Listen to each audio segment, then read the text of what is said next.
Hi friends, நாம் இன்னையோட weight loss start பண்ணி 30 days கம்ப்ளீட் பண்ணிட்டோம்.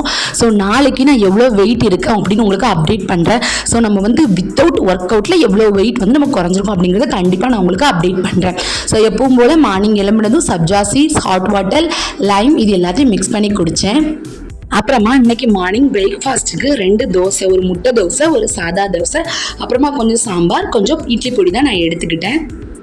அப்புறம் இன்னைக்கு மதியம் லஞ்சுக்கு 2 கோதுமை தோசையும் காலைல வச்ச சாம்பார் மீதம் இருந்தது. அது கூட கொஞ்சம் உருளைக்கிழங்கு மசாலா. நான் இதுதான் இன்னைக்கு லஞ்சுக்கு எடுத்துக்கிட்டேன்.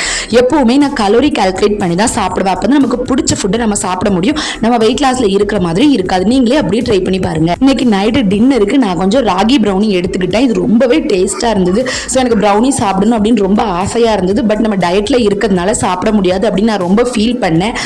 என்னோட சிஸ்டர் வந்து எனக்கு ராகி ப்ரௌனி மேக் பண்ணி கொடுத்தாங்க. உங்களுக்கு வேணும்னா அவங்க அழகும் ஆரோக்கியமும் அப்படின்னு ஒரு யூடியூப் சேனல் வச்சிருக்காங்க. அதில் அவங்களோட ஃபோன் நம்பர் இருக்கும். கண்டிப்பாக நீங்கள் காண்டாக்ட் பண்ணி பாருங்கள். இது ரொம்ப டேஸ்ட்டாக இருந்தது. அட் தட் டைம் நம்ம வெயிட் லாஸ்க்கு யூஸ் பண்ணிக்கலாம். வெறும் ராகி, பட்டர், அதுக்கப்புறமா ப்ரௌன் சுகர் தான். ஸோ கண்டிப்பாக நீங்களும் ட்ரை பண்ணி பாருங்கள். வந்து எப்போவுமே கலோரி கால்குலேட் பண்ணி தான் சாப்பிடுவேன். அதனால எனக்கு பிடிச்ச ஃபுட் எல்லாமே நான் எடுத்துக்குப்பேன். ஸோ ஜஸ்ட் கலோரி கால்குலேட் பண்ணி மட்டும் தான் சாப்பிடுவேன். அந்த கலோரி கால்குலேஷன் உங்களுக்கு எப்படின்னு வேணா சொல்லுங்கள். கண்டிப்பாக நான் உங்களுக்கு டீட்டெயில் வீடியோ போடுறேன். ஸோ நான் நாளைக்கு என்ன சாப்பிட்றேங்கிறத நாளைக்கு வீடியோவில் அப்டேட் பண்ணி